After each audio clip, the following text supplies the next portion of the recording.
Hello बच्चों, let's read the question. The question says if the light moving in a straight line bends by small but fixed angle it may be case of option A reflection, option B refraction, option C diffraction and option D both A and B. ठीक है बच्चों, सो इस question के अंदर हमें क्या दे रखा है कि एक लाइन एक अगर हमारी लाइट है वो स्ट्रेट लाइन के अंदर मूव कर रही है और वो क्या करती है कि बेंड हो जाती है। सो उस कंडीशन के अंदर ये केस किसका होगा। सो हमें इस क्वेश्चन को करने के लिए हम क्या करेंगे, की कंसेप्ट लगाएंगे। अब की कंसेप्ट के अंदर हमारा सबसे पहला लॉ ऑफ रिफ्लेक्शन होगा। इसके अंदर क्या होता है कि जो आई होता है एंगल ऑफ इंसिडेंस, उसकी वैल्यू किसके बराबर होती है, आर के बराबर, एंगल ऑफ रिफ्लेक्शन के बराबर। तो ये हम हो गया हमारा law of reflection.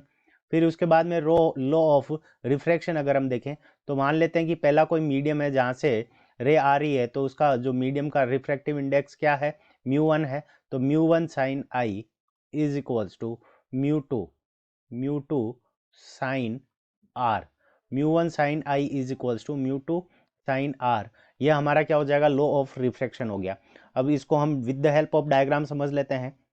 So suppose करो ये हमारा प्लेन मिरर है, यहाँ पे कोई लाइट इंसिडेंट हो रही है। सो ये हमारी लाइट इंसिडेंट हो गई। अब यहाँ पे हम कॉमन नॉर्मल ड्रॉ कर लेते हैं। सो ये हमारा कॉमन नॉर्मल हो जाएगा, जो कि क्या होगा कि इस प्लेन मिरर के क्या होगा, परपेंडिकुलर होगा। सो यहाँ से ये हमारा कॉमन नॉर्मल हो गया। यहाँ पे ये वाला एंगल हमारा क्या हो गया, आई हो गया।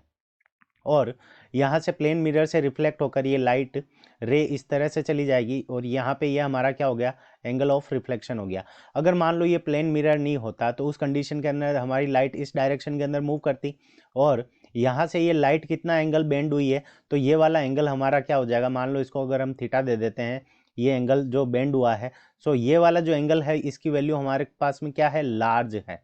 इस कंडीशन के अंदर क्या होगा कि ये एंगल क्या हो जाएगा, ये हमारा लार्ज है और हमें पूछा है कि स्मॉल बेंड होना चाहिए। सो ऑप्शन ए हमारा क्या हो जाएगा, इनकरेक्ट हो जाएगा। अब बात करते हैं ऑप्शन बी के लिए, यानी रिफ्रैक्शन के लिए।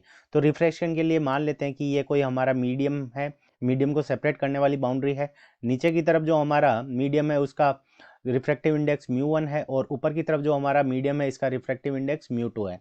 अब यहाँ पे क्या होती है कि ये हम क्या करते हैं, मीडियम की बाउंड्री के ऊपर कॉमन नॉर्मल ड्रॉ कर लेते हैं और एक लाइट क्या होती है यहाँ से इंसिडेंट होती है। अब यहाँ पे इसका एंगल क्या है, एंगल ऑफ इंसिडेंस क्या है, हमारा आई है। अब क्या म्यू 2 जो है वो हमारा मान लेते हैं कि ये रेयर मीडियम है, तो रेयर मीडियम के अंदर क्या हो जाएगी, अवे फ्रॉम कॉमन नॉर्मल चली जाएगी। सो ये वाली हमारा क्या हो जाएगा, एंगल ऑफ रिफ्लेक्शन हमारा ये हो जाएगा, आर हो जाएगा। अब देखिए, अगर मान लो ये मीडियम को सेपरेट करने वाली बाउंड्री नहीं होती तो उस कंडीशन के अंदर हमारी ये जो लाइट रे है वो सीधी जा रही होती।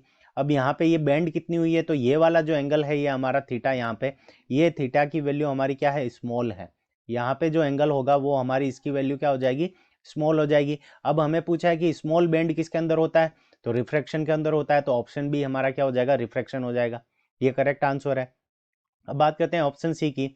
तो डिफ्रैक्शन के अंदर क्या होता है कि ये प्रॉपर्टी ऑफ लाइट होती है।